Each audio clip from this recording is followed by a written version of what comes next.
Hello, everybody. It's showtime. PHNX Cardinals podcast. Johnny Venerable Bulbrock, your premier Arizona Cardinal podcast. Like and subscribe. Leave us a 5-star wherever you get your programming. I'm Johnny Venerable. He's Bulbrock live at the PHNX headquarters in downtown Phoenix.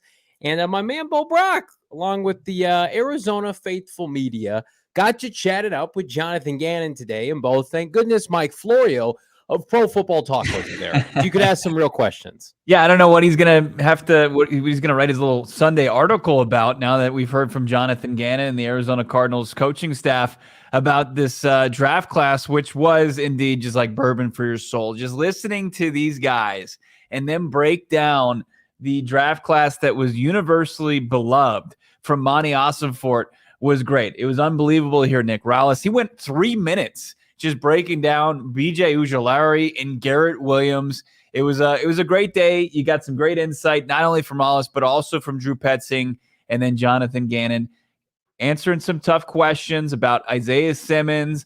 And then, of course, the tampering incident that went down that he says in his timeline. And you'll hear from JG immediately after the NFC Championship game. And I've got my theories on it and why it happened, but he kind of put most of it to rest.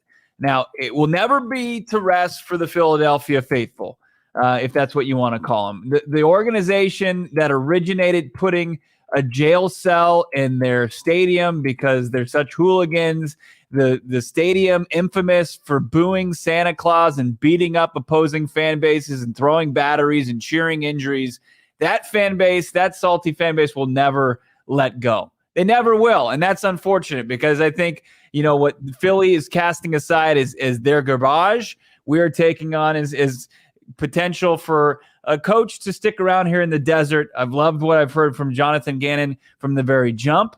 And the true Bird Gang, the Bang Bang Bird Gang, Arizona Cardinals Bird Gang, hashtag Bird Gang, are welcoming JG. And he's turning things around, which is great. Yep, let's hear him talk about those tampering charges today at the press conference. It's a mistake that we made, and the league kind of rectified it, and we moved on. But basically, after the NFC Championship game, Monty reached out and kind of said, "Hey, congratulations. He's been to some Super Bowls," and gave me a little advice about how to handle that, and said, "Look, we're in the middle of a coaching search, and don't know how the timing of this is all going to shake out, but basically, would you be interested in interviewing if the timing gets pushed back till after Super Bowl?" And I said, yeah, I would be. And then I didn't hear about it until after the game that we played, when Howie came up and talked to me about, hey, Arizona wants to interview you. So, it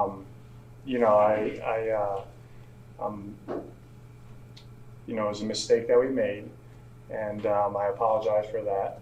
And, looking forward to moving on now and getting going. So that's kind of the story on that one. So there you go.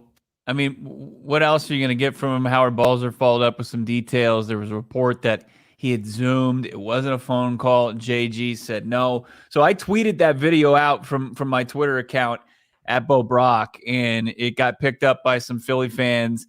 DC from really? GB said scumbag. Go Bird says lies. One guy says, "What a bitch! Hate this guy." It goes on. You POS, F you Gannon. This is the fan base we're dealing with. I thought Howard Eskin made some great points as far as Jonathan Gannon in the performance. Obviously, the 24 points that came in the second half from Kansas City. One, it's absurd for the Inquirer to say that Jonathan Gannon mailed it in because he had a contact with the Cardinals and because of this tampering that happened immediately after the NFC Championship game. That's absurd to put that in your article and call it reporting. And then also to just say all 24 points were because of Jonathan Gannon, and then pointed out, the big punt return that puts Kansas City and Patrick Mahomes and their offense on the 5-yard line. And then also Darius Slay falling down. That's all on Jonathan Gannon. He mailed it in after the performance that his defense put up in the first half, which was impressive against Mahomes and crew. Can I outline something too? And I'm sure somebody else has pointed this out, but Jonathan Gannon thought he was getting the Houston Texans job. He thought he was getting the Houston Texans job, or at least had a good opportunity to become the next head coach. I don't know, early in the playoffs. What happened early in the playoffs, Bo? His defense gave up 7 points to the Giants, 7 points to the San Francisco 49ers. But did he let the fact that he thought he was going to be the next head coach of either of that franchise get in the way of historic defensive performances? No. But no one wants to talk about that. Houston, before I think their ownership, and you guys can take this to the bank, their general manager loved Jonathan Gannon. Loved him, probably still loves him, right? But then DeMeco Ryans became the ultra hot candidate. They had interviewed Jonathan Gannon last offseason, Bo, before they hired Lovie Smith, and he was a finalist for the job. And what he only doubled down on his candidacy this year: 70 sacks, 18, 19 interceptions for Philly's defense. Nick Caserio wanted Jonathan Gannon. And then the DeMeco Ryans thing happened. It exploded. In my opinion, I think ownership got involved, Bo, and said, no, we need to go after DeMeco. And that's fine. DeMeco's a great candidate. But I think it's bullshit if you're the media, or if in Philadelphia, or you're the fan base of Philadelphia, like, they knew they had a good chance to lose Jonathan Gannon to Houston early on. And he went out and he kicked ass and took names in the NFC playoffs. Then, I don't know, then he faced maybe the greatest quarterback of all time statistically, or one of the best we've ever seen in the Super Bowl, and they got beat. Now, he'd probably redo some things there. It had nothing to do with the fact that the Arizona Cardinals showed interest and he had a 10-minute phone call with Monti Ossenfort. Yeah. It's really unfortunate. And, I don't dislike Nick Sirianni. I'm disappointed, though, the ownership and the group Gannon was beloved in Philadelphia up until this point. And I haven't seen Sirianni or anybody come out of the woodwork and just say, cut this shit out. We lost as a team. It had nothing to do with this bullshit. Can we move on from this garbage where we're just throwing John? Because I'm going to tell you right now, if you don't think, I know everybody's raving about the Eagles draft picks, and that's great. If you don't think the Eagles are going to feel the effects of losing their OC, their DC, and the DC heir apparent in Nick Rallis, you're out of your mind. They're the easiest team to hedge to take a step back. And then what are they going to do? They can't blame Jonathan Gannon anymore. Right. They'll find somebody else to scapegoat. Sure. No doubt about it. They always do. They ran after the Super Bowl performance from McNabb and Terrell Owens. A lot of people rallied behind T.O. and McNabb, who transformed that organization from a bottom feeder with Andy Reid to almost a mainstay in the NFC Championship game, and having a tough time, of course, breaking through that ceiling, but they did, and lost to Bill Belichick's Patriots team. No, Sirianni, I did see a couple of clips of him during last season push back at the media that would take shots at Jonathan Gannon in that defense that was racking up nearly historic numbers, 70 sacks from their pass rush last year. Unbelievable. And you talk to Gannon.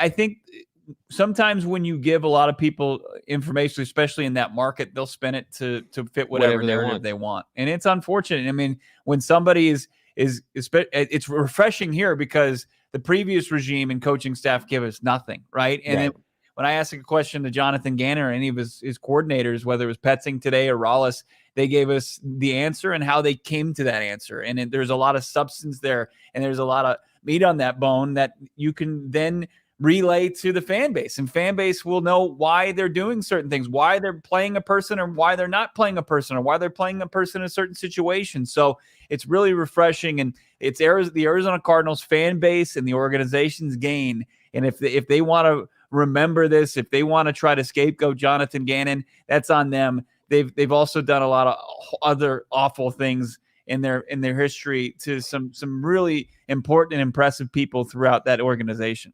And I don't want to belittle like big media markets like Howie Roseman. Chicago or Philadelphia or New York. Yeah. Jonathan Gannon may just be very well served to be a better fit with Arizona long term, both on and off the field, right? Like you have to have a very specific. I'm not saying Gannon's not tough enough to handle it. He has, and he did. And surely we've heard like his family's taken the brunt of it off the field, which is really unfortunate. But like you can come here, ask Bruce Arians, and kick ass and take names, and you'll be beloved. And I think Gannon sees it as an opportunity where it's like if Andy Reid got run out of town and Doug Peterson got run out of town. It's like the shelf life there, similar in New York, it's short, right? Whereas you can come in here and you be competent. And I know that's the low bar these days. Be competent, be competitive. Like the fan base will fall in love with you, and you will get the benefit of the doubt. I mean, hell, Cliff Kingsbury had one winning season in 4 years, and there was a segment part of the fan base, not a ton, but a segment and part of the fan base that said, you got to give him another shot. Keep him around. I mean, could you imagine if Jonathan Gannon gets this team back to respectability? He'll be a made man here. And the only reason Bruce Arians wasn't destined to stay here longer is because how old he was. I think the Philadelphia Eagles ownership was caught off guard because they dicked around and they let all of their good people be taken by other franchises. Right. And that's the welcome to the NFL. You get to the Super Bowl. I've got a weird theory, and I want to get into it, but I also want, as far as the Eagles organization, their fan base, a guy over the weekend who there was a stupid report. Schrager put this one out there on his Twitter account saying that rival executives were fed up with all the nice things that were being said about Howie Roseman over the weekend, because nobody was saying a bad thing about it. Like every single pick he was making was unbelievable. He was like he's like the elite GM right now, and rival execs are fed up with it. And it's like 2021, or go to the draft where he took Jalen Hurts in the second round and look at the receipts from the Philadelphia fan base. They wanted Howie Roseman out before he drafted Devontae Smith at the wide receiver position because he had struggled so long. Just like Steve Keim. Justin Jefferson, He had, I think Sirianni was his third or fourth coach that he'd hired. So he's been through the ringer. He's survived, and he's come out the other end. I mean, unbelievably well. I mean, Philly, you can't deny that they're a well-oiled machine. But the fact, like, this is a fan base that will turn on you at the drop of a hat. They have great ownership. Jeff Lurie's an elite owner. He's a top 5 owner in the NFL, in my opinion. And they were prepared, I think, to lose Shane Steichen. But when they were in the clear with Houston, I think they thought they were going to keep Jonathan Gannon. And then Gannon goes, and then instead, like, they offered Jonathan Gannon reportedly more money than the Cardinals did to stay as DC. I can't confirm that. But Nick Rallis willingly left Philadelphia and said, I'm not going to be the heir apparent to Jonathan Gannon. I'm going to come to Arizona with Jonathan Gannon. You don't think that pissed off everybody in Philadelphia, that ownership? I would not be surprised if that happened and they were like, we need to save face here. Let's dig, let's get whatever we can and try to bitch and moan to the NFL. I'm not saying that that's what went down, but I mean, when Nick Rallis left Philadelphia with a tailor-made defense and just pick up the baton from Gannon and instead said, no, I'm going to come to Arizona. I want to continue working and being led by this man. And that's tough for them to swallow. So they have to complain. And I don't know if Jonathan Gannon's going to be a good head coach. What I do know is what this entire saga with Philadelphia is grossly overplayed, and they're going to find out quick what life is like without Jonathan Gannon on their coaching staff. I mean, their defense last year was elite. It was elite in every sense, and it wasn't just because of the players. And now they've got all these new shiny new toys from Georgia. I mean, good luck to their DC. That he's going to need it. No doubt about it. We got some update. So here's my theory. As far as the time frame of how this went down, the Arizona Cardinals, they fired Cliff Kingsbury Yeah. And according to Michael Bidwell, Steve Keim resigned the previous week. Okay. They started their GM search basically Black Monday. Yep. They offer the job to Ian Cunningham. He declines. The job goes to Monti Ossenfort. Monti Ossenfort takes over the reins. He's introduced Monday or Tuesday, a week after Black Monday. Yeah. So you're already into the NFL playoffs, right? The playoffs have already begun. You need to start setting up interviews. Gannon, as you mentioned, it felt like he was a shoo-in for Houston. He interviewed there. Monty starts to line up interviews for himself and the Cardinals. He starts talking to Vance Joseph. He talks to the DC from the Lions, and they start to knock those out of the way. And then it gets to it due to the NFL rules and regulations that they couldn't find a time that worked for Monti Ossenfort and Jonathan Gannon to get on the same schedule. And then it becomes you can't have an interview if it isn't the second interview by the time that they spoke post NFC Championship game. Here's my thought. Okay. I think that Monti Ossenfort said, you know what? We've got to continue this process. We got to get a little bit further along in this process. I've identified Jonathan Gannon as somebody I wanted to talk to. I might get in trouble for it, but I'm willing to pay the consequences just to have a conversation to see if there's mutual interest and that this is not something I'm wasting my time and holding off until after the Super Bowl to pursue. 100%. And if that's the case, it's worth 28 spots in the third round, especially when you saw what Ossenfort was able to accumulate next year. I think fans have moved on from that. Their one mistake, and you know where I'm going with this, is they screwed around that first week with their coaching interviews. I'm sorry. I know you wanted to save face and give Vance Joseph, a nice parting gift and meet with him. Vance Joseph should not have been prioritized with one of your first, interviews. Frank Reich should not have been prioritized with one of your first interviews.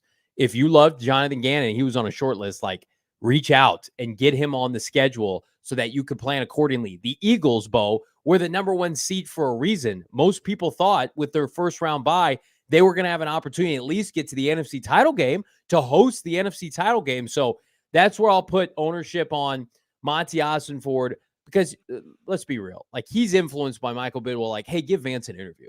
Let's carve out the entire Wednesday after your presser for Vance Joseph. Unacceptable and likely cost him because we've had Benjamin Albright on this show that week, and he was the only person that reported that they want to interview and they've requested to talk to Jonathan Gannon. And then time was up, just like time was up with D'Amico Ryans. They were scrambling at the end of that first week. I bet if they could redo that, they wouldn't dick around with, let's call them a bunch of these C-tier coaching candidates, and it would have been Gannon, and it would have been D'Amico, and it would have been Dan Quinn. You get busy working because you know what? You could interview Vance Joseph 5 days later, 10 days later. He's not getting picked up. Just say, hey, Vance, we'll be in touch. Don't prioritize guys without options. Work your way down. That's where they screwed up. See Hashir in the comments in the chat, and everybody's crushing the chat. A little bit, actually, the one up there about Simmons. We're going to get into Simmons. JG said he's had some productive conversations with Simmons. We'll get more into Isaiah Simmons and more of the takeaways from today. Pickens Prez, the DC from Detroit, Aaron Glenn, absolutely. Simplicity saying, I still can't get over the subpar Gannon hire. I disagree. I think that Gannon has been a breath of fresh air as far as the Arizona Cardinals and the head coaching position. To Johnny's point, we don't know what type of player he's going to be on the field, but he seems like he's equipped to do that, be that CEO, be involved in the entire process instead of just the defensive side of the process. But he's got his hands all over this thing, and the Cardinals organization is trending in the right direction for the first time in a long time. So, I disagree with that, but it's tough. I mean, the last performance that people saw from Gannon and his defense was tough, and it to go in with the lead and then lose the lead, it's rough for any fan base, and for that our last glimpse to be that, it's tough to kind of wash that from our eyes, and it's gonna look. The first year for the Arizona Cardinals couldn't be anything special either. I mean, we've had this conversation where Gannon kind of became the sacrificial lamb his first year in Philadelphia in 2021 and said, put the pressure. I'll take the heat for my defense underperforming and maybe not having enough talent to compete. But let's just get the one part of our team at this level, work on that. And then the next year, the defense will it'll look a little bit of what I want it to look like. We'll get some ballers in there like Hassan Reddick, and next thing you know, they're flourishing. So Jonathan Gannon, I think, is willing to make some tough decisions, take some heat on himself, and wear it for a year. And if the Cardinals, are ahead of schedule and shock some people with some wins, good. But I think that this year is something is they continue something that he's going to cringe when you hear it is rebuilding, and realistically they're rebuilding, and then they can see if they drafted and developed anybody, get their franchise quarterback on track, and then see what that 24 class kind of yields to them, because they're going to have a ton of picks wherever they might be in that first round, second round, third round, all the way through the draft. Right now, they're set up for 11 picks as it stands. Yeah, you cringe when you hear rebuild. I cringe when I hear Phoenix Suns down 0-2 to the Denver Nuggets. It's rough right now, but there is light at the end of the tunnel. You get on BetMGM right now, the BetMGM Sportsbook app. You can wager series prediction wins for the Phoenix Suns. So you can predict they're going to win 4 straight, which is aggressive, but I like it at plus 900. Or if you think they're going to win the series at 4-3, give one more to the Nuggets, and then they're going to win out and win 4. That's plus 600 with our friends at BetMGM. I can't decide which one I'm going to take. I'm leaning plus 600. Phoenix Suns win the series 4-3. If you want to tap in to any of that action at BetMGM, it's super simple. Download the BetMGM Sportsbook app and use bonus code PHNX. There's a few different offers depending on where you live, but for our Arizona audience, you're going to get up to 100 in bonus bets on your first wager with BetMGM. Again, make sure you use that bonus code PHNX. And again, check out the show notes for details. Listen to my guy, Shane Diefenbach, talk about it in the disclaimer. Disclaimer, 21 plus to wager. Visit BetMGM.com for terms and conditions. U.S. promotional offers not available in Washington, D.C., Mississippi, Nevada, New York, and Ontario. Gambling problem? Call 1-800-GAMBLER. Colorado, D.C., Illinois, Indiana, Louisiana, Maryland, Mississippi, New Jersey, Ohio, Pennsylvania, Tennessee, Virginia, West Virginia, Wyoming. Call 877-8-HOPE-NY or text HOPE-NY 467-369, New York. Call 1-800-NEXT-STEP, Arizona. 1-800-522-4700, Kansas, Nevada. 1-800-327-5050, Massachusetts. 1-800-BETS-OFF, Iowa. 1-800-270-7117 for confidential help, Michigan.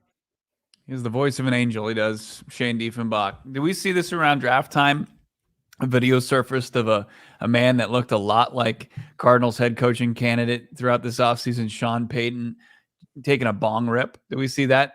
We did. Yeah. Yeah. Whether or not it was Payton, it was somebody that hasn't learned that there's an easier way to consume your cannabis these days. You don't have to go find a bong, create a gravity bong, or use an apple for whatever reason. You don't have to do that any longer. You can go to our friends over at OG's, Arizona's Cannabis Kitchen, and they're cooking up cannabis the right way. And they're doing it just as much pride as you would take in Four Peaks with your beer. You take it, they take it with cannabis.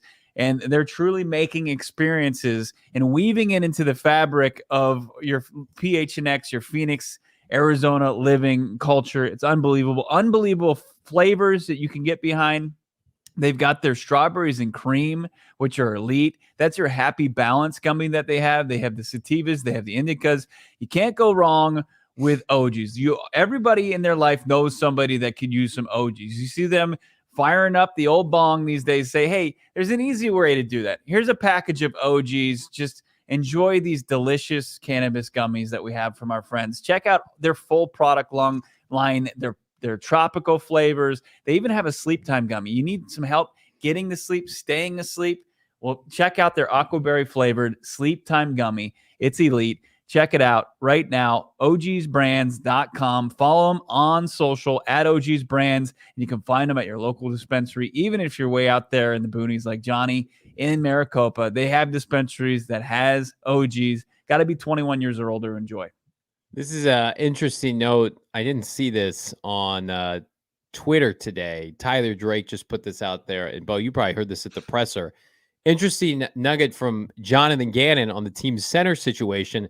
Yelda Froholtz has been manning center for the last few weeks, if that gets you going. But then Gannon added that John Gaines and other free agents could factor in as well. So that's interesting. Plays a little bit into what we talked about with Gaines' positional versatility. And speaking of versatility, not sure if you guys know this, the Cardinals they've been known to draft some versatile players under Steve Keim, and 2 of them play linebacker. And Bo, you got a chance to ask about said players today, beginning with Isaiah Simmons, who did not have his 5th-year option picked up. He did not. That was the breaking news yesterday. That's something that my co-host has been maintaining this entire offseason, that he did not expect Isaiah Simmons to have his 5th-year option picked up. And it's not a reason, it's not a knock on Isaiah Simmons, the player himself, but mainly what position this organization values. And he's kind of a carryover from the previous regime.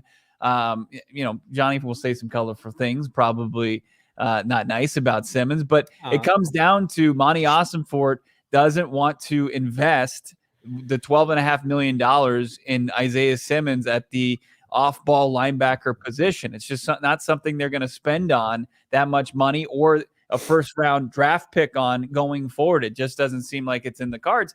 So with that, you had kind of a polarizing move to decline the option, even though somebody correctly pointed out, like any of the off-ball linebackers in that first round, none of them had their 5th option picked up. It's just not something that's prioritized. It's not a premium position. So to have to pick up the tab on $12.5 million plus, it just doesn't make good NFL business sense. So with that, less than 24 hours after the news broke, we talked to JG and got an update on where he and Simmons and where Simmons is with the Cardinals organization after that went down. Yeah, I had a really good talk with Isaiah. Obviously talked to Isaiah a lot. Really comfortable with where we're at with him. He's very comfortable with it. And, the option or whatever, it really doesn't change. That's why I love where I say I'm really comfortable where we're at is, and comfortable where he's at is. Doesn't change how he goes about what he's doing. And he knows he has to play well for us and for him. And that's like everybody. So really like where his mindset's at, and excited to get to work with him. What position is he going to play, though? Did anybody ask that? He did. He did. And, he didn't kind of give away where he was going to utilize Isaiah Simmons. He says he's got something in mind. The coaching staff is excited about it, but they want to see how it plays out when Simmons hits the grass. Okay, so that's a concern, because here's what I'm going to say. I don't think he's going to play linebacker, right? And the Cardinals already have 2 starting safeties. So it's like, is he going to be the 3rd safety? Is he going to play pass rusher? Are you going to move he and Zaven Collins, which we're going to talk about, to pass rusher? To me, it's like, if it was clear what he was going to play, and if it was a position that was open, why not just say it? But now I feel like we're trending toward not Isaiah Simmons remaining a gimmicky player. I don't know if he's going to be a starter, an every down player, or a base starter for this team this year. Yeah. I don't know. I don't know where that is. I don't know where that is. When you start to look at their base defense at 4-3, you start to look at the edges. Like, could Zaven be a player to be a 4-3 edge? Probably more of a chance than a guy like Simmons, just because you got Cameron Thomas and Majay Sanders. And of course BJ Ojulari. You got the 2 guys up front, probably like a Rashard Lawrence, Carlos Watkins, Jonathan Ledbetter. And then you look at your linebackers, you've got Kazir White, you can put him in there in the starting linebackers. We'll see what they want to do going forward with Zaven, but all last week he practiced with the pass rushers. We'll see if they want him to be kind of an off-ball guy or not. And then Simmons, does he become a sub-package guy where he's, I don't know, is he play the DB's role? Does he an extra linebacker hybrid? I'm not sure. It's real cloudy. But there's also a reality where he could be a starter, and he, it does benefit both sides to where he's getting significant snaps in a contract year, and they have a clear plan of where he's going to be. But as much as Cardinals fans wanted clarity on their 2 first-round picks in back-to-back drafts in 2020 and 2021 with Isaiah Simmons and Zaven Collins, you're not getting it with this organization. Now, do you get maybe I guess comfort that Rollis and Gannon know how to, I guess, effectively tell these guys what they're going to do and where they need to be, and be able to deploy it a lot better than Vance Joseph? We think. We don't know that, right? We'd like to assume so. but So they are still being approached because of their versatility. So TJ Edwards was the middle linebacker in Philadelphia. Yeah. So they ran a 4-3. Kazir White played outside linebacker. He played Will or Sam. So my guess is he's going to play that same role here. I don't think they're going to move Kazir White to middle linebacker.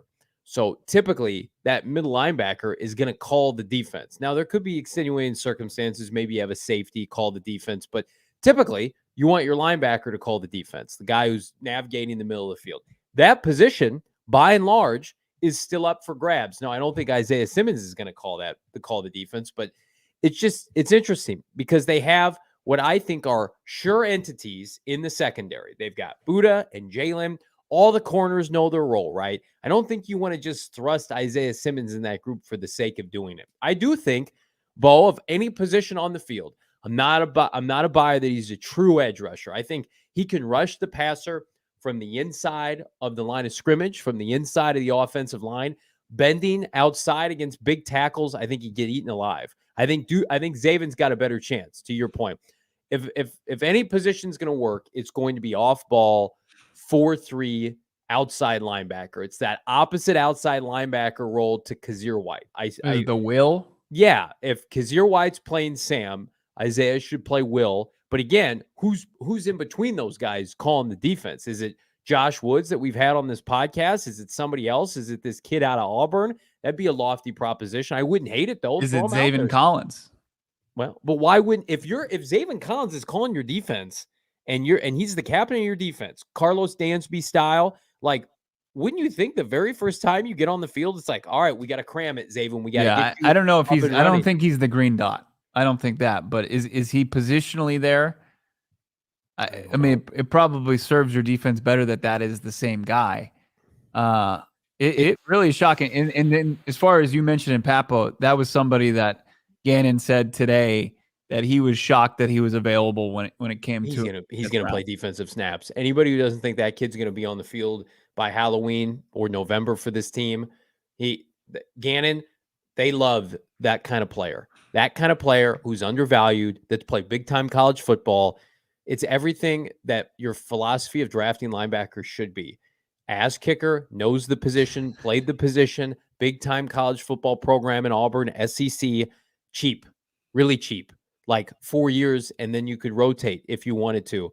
Undrafted, Kazir White was TJ Edwards, they were undrafted late rounders, and they were stars in the postseason. They were stars on that defense for Gannon. The makeup, the DNA is there.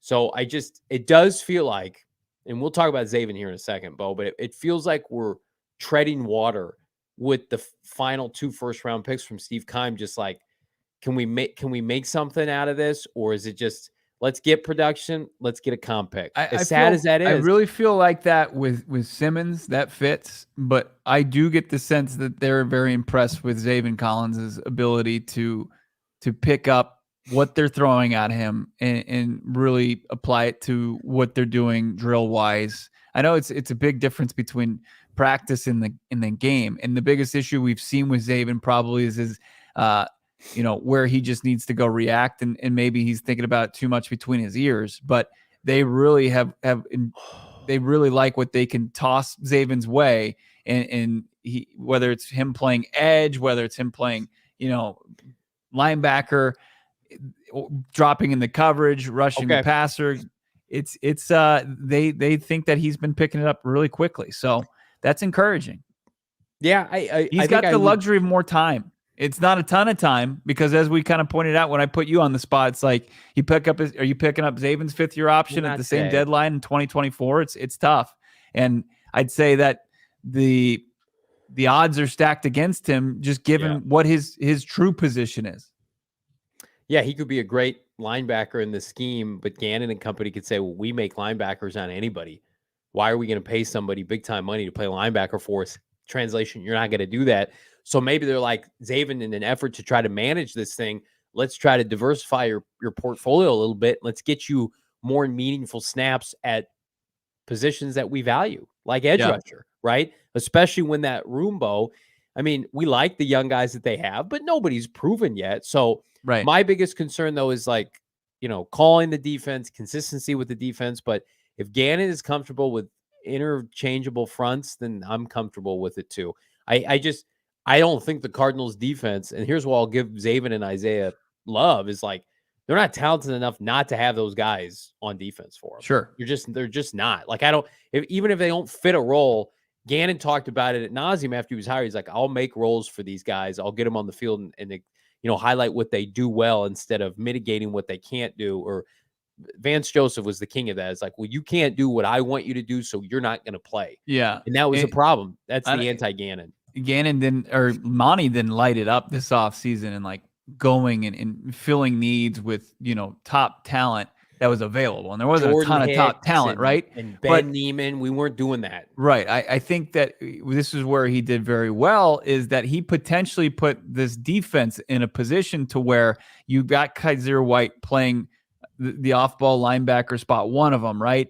And then you've got corners. You've got guys that have played snaps at the NFL level at the corner position. You got your Rashad Fenton, you got Marco Wilson, you've got Antonio Hamilton on your roster, and you're not going to have to, put on the shoulders for Isaiah Simmons to go out there and play heavy snaps at slot corner. Instead, you've got guys who have played at this level, at the NFL level, and done okay. And then you can throw in Zaven Collins and Isaiah Simmons, and the opposing offense not know where they're going to go, and you don't have to worry about those other guys. Right, to your point about Ben Neiman or Tanner Vallejo, that guys are going to be overmatched just athletically and physically, to where you might be able to take advantage of their versatility. Yeah, I hope so. And this is Gannon's specialty: back seven defenders. I mean, I think he knows defense in general, but he was a safety. He's molded ex-safeties into linebackers. I'm bullish on what he can do, and I'll go along for the ride this year. If it's the last ride with Simmons, which I think it will be, or Zaven. Zaven does all the right stuff, though. He's at every practice. He's an ambassador for the team. Like, I do think he's ingratiated himself better than Isaiah Simmons. I think Simmons, and I hate using this term like diva mentality, but like if I'm Isaiah Simmons, like I maybe he's not healthy right now. Like, be at everything.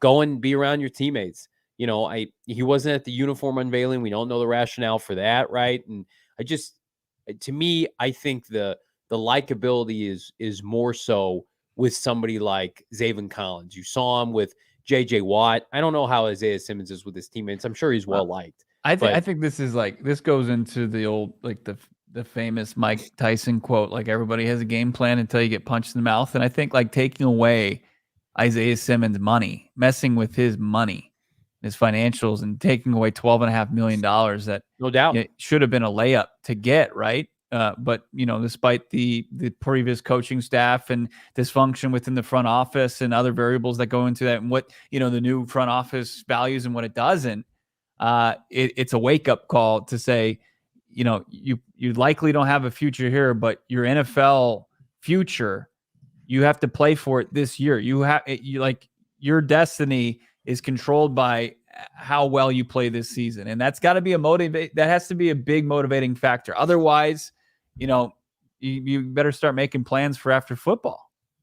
Yeah, he may not have a future here, but I have a future with our friends at Circle K. And by future, I mean yesterday, today, tomorrow, every day. With snack our friends future at Circle K. Yeah, I have a snack time future. I Circle K run future after this pod's over. Super excited to partner with our friends at Circle K. Check out your local Circle K. Best coffee, beer, snack selection, premium gas at not a premium price. Circle K, at least here in the Copa, cheapest gas in town, cleanest restrooms. And I know people are like, cleanest restrooms? Come on, Johnny. Listen, when you're a parent of two, you're on the run. You got to bring the kids in for a potty break. You got to go in, load up on snacks. You don't want to go in someplace that, let's say you need a hazmat suit to walk around in. That's not Circle K, right? Polar Pops, they stay cold longer. Get the bathroom key, and it's got a big hubcap chain to it. Yeah, it's got a big piece of wood, right? Circle K is like, your family at Circle K. They're part of our PHNX Cardinal family. Iced coffees, $1.89. I'm always surprised how cheap everything I buy from Circle K is. Make sure you're not missing out on all the great stuff right now, including this. Text PHNX 31310 to join their SMS subscriber club. Let's go. Get a buy one. Yeah, I'm super excited. I've been part of their club for a while. Get a buy one, get one free on all 32-ounce Polar Pops. Head to circlek.com circlek.com/store locator. That's circlek.com/store locator to find a Circle K nearest to you, Bo. What's better than going and getting a Polar Pop? You brave the 100-degree heat, and then you plop down on your nice couch from More Furniture, pop on a game. That's an elite afternoon right there. You can't get better than that. More Furniture is going to do what Circle K does to snacking, to getting furniture and furnishing your house. I mean, you go there, they've got limited time door busters right now. They've got the 50% off, up to 50% off Memorial Day sale. It's coming down the pike here.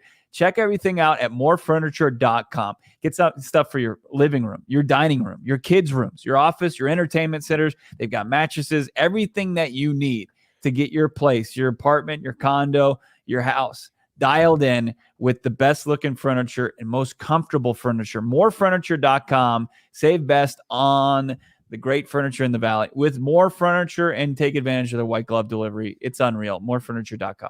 Yeah, More Furniture getting A's across the board. Similar to the Arizona Cardinals in their 2023 draft grades, Bo. Social media coordinator director Michaela put together this fun graphic for us, kind of breaking down all of the draft grades for the Arizona Cardinals. Bleacher Report, A, ESPN, Kuiper. I have no idea what this is. This doesn't look familiar to me. A-, NFL.com, A, New York Post, A-, PFF, A+, hell yeah. The Ringer, B+. I'm going to skip over one for now. SI, B-. We know Albert Breer's probably pissed off about the Diop trade not going down. USA Today, A-. Washington Post, B+. Then there's Sporting News. Sporting News, according to Nightingale Sunset, wants the D, where they're giving the D to the Arizona Cardinals in terms of a D grade. Bo Brock, I saw this today, and I'm going to be frank with everybody. My immediate reaction, with all due respect, was I did not know Sporting News was still around. I grew up in Central Illinois. Mm-hmm. My dad every week got a Sporting News magazine, and it had like 20 pages. It was like paper mache. We got that every single week, or maybe it was bi-monthly. It's a fixture in our house. So this cuts deep, Sporting News. And then I looked at the author of this article. God love him. He follows me on Twitter. So maybe he hates my take so much that he gave this franchise a D in their NFL draft, Bo Brock. That's an unbelievable picture that you painted, like of you coming in, the kids bullying you at the school, and you're going to your dad for advice. Why am I getting bullied? He's got a corncob pipe. And he says, come on, son. He puts down his old Sporting News paper. Sporting News, East Bay magazine with all the shoes, right? My dad coached high school football. We had all the magazines, right? Sporting Come on, News son. What's bothering you? What are you so troubled about? They're picking on me, Daddy. No, it's unbelievable. I think we found out, though. So let me see if this matches up. So you follow the writer on Twitter. He follows you. Yeah. I think we've unmasked the writer of this article who gave the Cardinals a D. Look at it. It's Steve Keim, that rascal. That bastard. You rat bastard. Steve Keim. We knew it all along. Not enough linebackers, Cardinals. Steve's it's absurd, though. Okay, so I was looking at it. So I like you. I thought that the Sporting News has been again. 6 That's feet no under disrespect. For years. Yeah.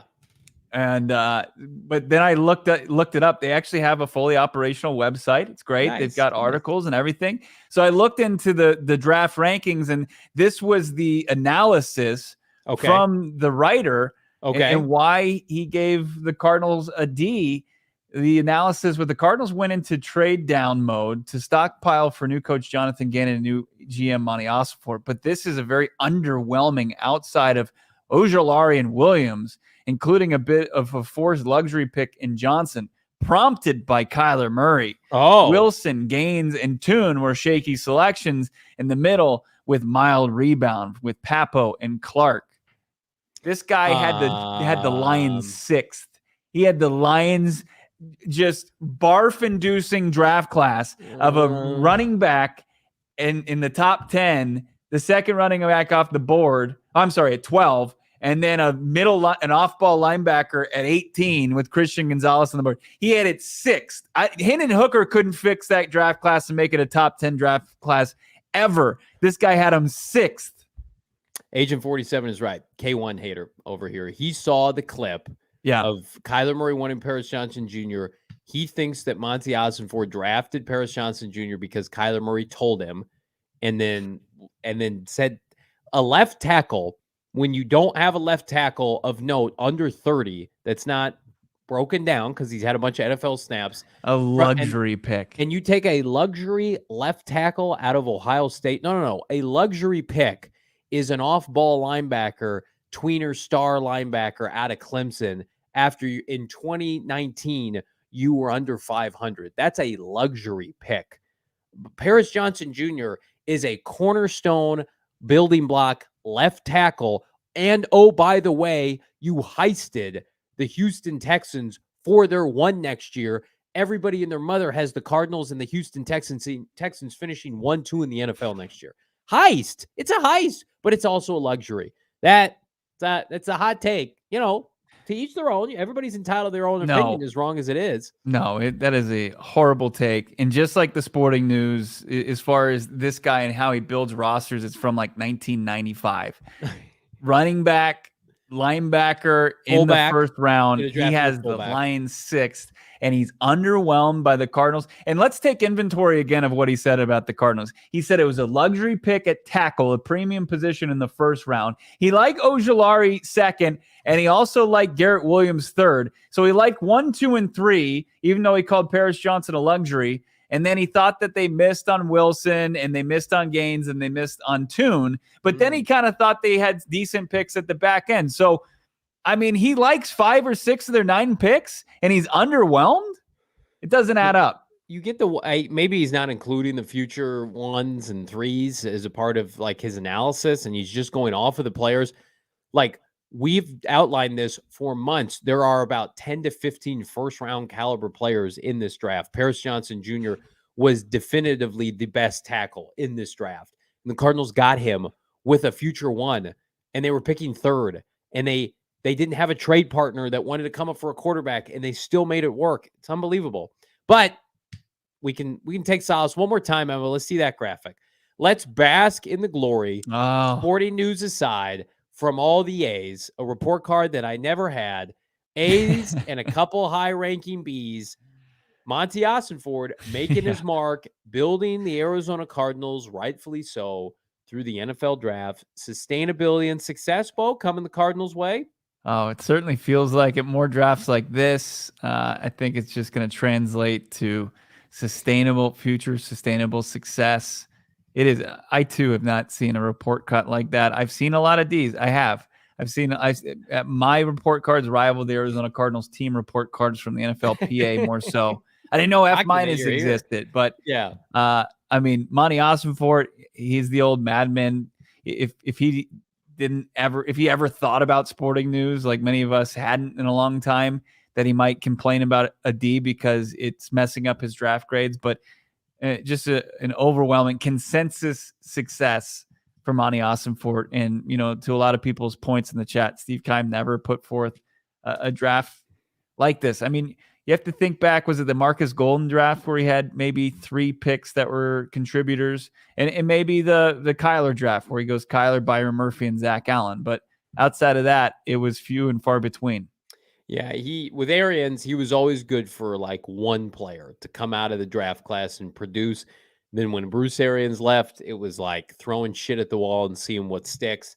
And he was not aces, unlike our friends at Pins and Aces. Ooh. Again, Pins and Aces right now, the premium official golf apparel partner of All City and PHNX. Check out Big Drive Energy wherever you get your podcasts. They love rocking Pins and Aces gear, as do we. Family-owned golf and apparel business. Love our Pins and Aces gear. Tons of compliments consistently when I wear and rock my tee. Right now, you can check out their golf apparel at their website, pinsandaces.com. Use that promo code PHNX. Get this, 15% off your first order. I just checked my email today. They just got a restock on a bunch of premium items, including a ton of fun polos. Check them out, pinsandaces.com, 15% off your first order with the promo code PHNX. And if you click on the links in the show note, we've got our Keeping It 100 golf tournament at our place, Dobson Ranch in Mesa, on May 26th. Free Pins and Aces collaboration polo when you sign up. Again, sign up right now. There's going to be prizes, food, Tons of vendors. It's a great time. Sign up now in the show links, Bo. It was let's keep that pins and aces up real quick because I got a little golf story, kind of a golf story. So I'm sitting down and Gannon enters the press conference room and he says, "Hey, Bo, like, how was your weekend? You go golfing?" Wow. And I said, "No, I wish." And I don't know why he thought I was a big golf guy. Maybe it's because I'm wearing pins and aces. Did you go golfing? No, I actually covered your draft, Mr. Yeah, Lincoln. actually, I was talking, working I all think, weekend. double-digit hours about the sweet draft that you and Monti Ossenfort put forth. We did not take the weekend off, Jonathan Gannon. But no, we did. No, that keep it in 100 golf events going to be unbelievable. It will be. We got so many fun events coming up. We didn't even mention watch-along parties. Listen, we need more watch-along parties for the Phoenix Suns. That would mean that they advance in the NBA playoffs. Check that out at BetMGM Sportsbook. Also check out GoPHNX.com. Our guy Howard Balzer cranking out articles on the reg. He's got an article right now on Monti Ossenfort, the breakdown of his first NFL draft as a GM. Use that promo code Howard, HOWARD. Become a diehard at GoPHNX.com. Free hat, free t-shirt. If you opt in and become a diehard every single year, you're a diehard. Do we have the rookie numbers yet, Bo Brock? Everybody's talking about rookie numbers. I haven't seen anything. I think we know that Paris Johnson Jr. is going to wear 70, I believe. You buying that in the New Jersey? I haven't seen anything so far. Sometimes they'll put out just kind of the New Jersey numbers, but like Ojulari could probably wear his college number. He had 18 and 18. AJ Green retired. Be pretty dope. Garrett Williams, I don't think 8's retired, basically. Larry Wilson, nobody's going to wear 8. So he'll probably have to get a new digit. Michael Wilson's 4, so Rondell Moore wears 4. John Gaines was 57. Clayton Tune's 3, that's Buddha's number. He needs a new number. Papo was 0. That belongs to Zach Pascal. Still, so yeah, we don't have anything. They're all going to need new numbers, basically. This is not a very uniform aesthetic number type of class, right? No, elite quarterback prospect, no running back, no big time receiver prospect. If Ojulari gets 18, that's a nice jersey. That's a sweet one. Yeah, he's got to prove it though. He's got to prove it. It's fun, Sport. You should have heard Nick Rollis talk about BJ Ojulari. What'd he say? I mean, basically, he does it all as far as everything you want from a pass rusher. He said that he's legit against getting after the quarterback, and he's a monster against the run. And when you think that he's put it like if he's rushing the passer and they maybe go to run, he's prepared for it. He's got the length as far as arm length that you want. He's got the bend that you want. You can go to my Twitter or you can go to PHNX_Cardinals, and Nick Rollis is just Gannon joked with Rollis after he broke him down for about 3 minutes and said, hey, it's not like you're setting the bar high for the kid at all. Just kind of being sarcastic. But he broke down Garrett Williams' game and BJ Ojulari's game, and it gets you excited. I mean, it's the more you read about BJ, the more that consensus within draft analysts is he should have been taken in the first round. Like a lot of those kind of second tier pass rushers that went in the 20s and the early 30s, KC took one. It's like, did they make a mistake not taking BJ? We're going to find out, because again, as much as I like the kid from Kansas State, and there were a couple defensive linemen scattered throughout the 20s. You get a kid that played big time football in the SEC. And LSU was really good last year. They came on late with Brian Kelly. They had the unfortunate, loss in week 1 and were very viable throughout the course of the year. I know their defense was spotty as a unit, but you go back and look at his tape. I mean, it's elite. It warrants a top 50 pick. Absolutely. It'll be interesting to watch this group. We've got some more insight, undrafted free agents. Bo, you've got that on your Twitter, the breakdown. Yeah. Right? So it was interesting when they asked about the undrafted free agents, and kind of it was an open-ended question, like who stood out. And I thought they were going to say Jacob Slade, the big old defensive lineman, some beef from Michigan State. Producer Emma, big fan of that signing. But he got a lot of guaranteed money, $200,000, which is a ton in a signing bonus. I think between like $30,000 and $40,000, which is a lot for somebody who wasn't drafted.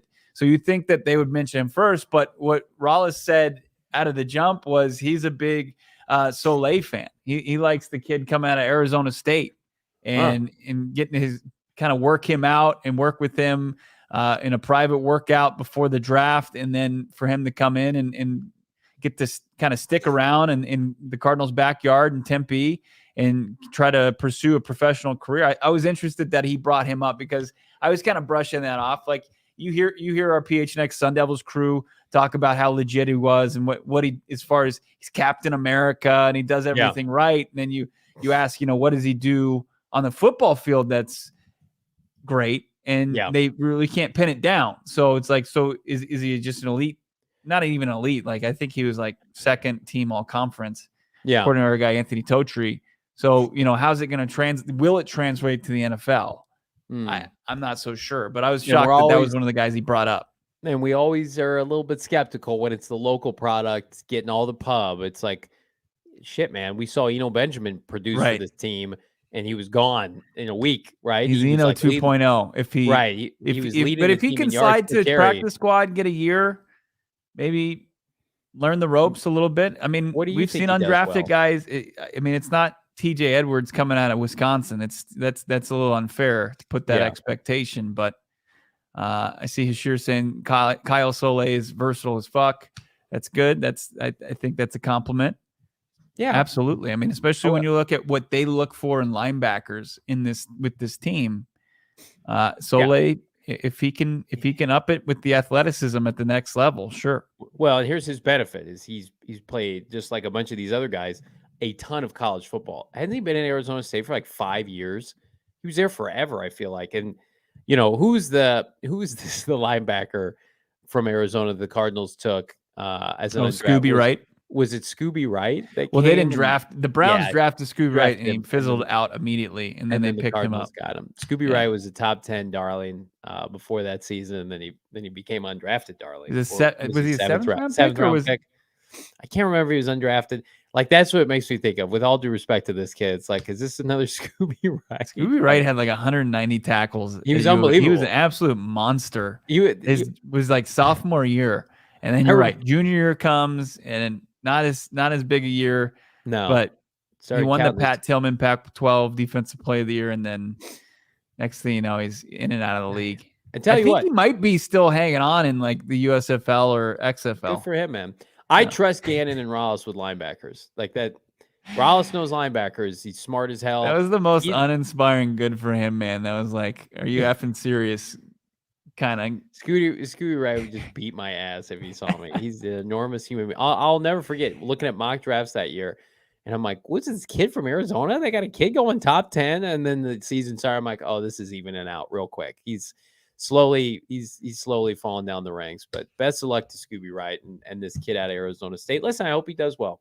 I think that's a good story, but let's cool it with like, I've seen like Pat Tillman 2.0 kind of like, don't do that. Please don't do that, people. Let this kid just be his own kid and carve out his own niche. And I'm sure Pat Tillman wouldn't like that. Here's what I do like though. Diamondbacks takeover. You guys ready for this?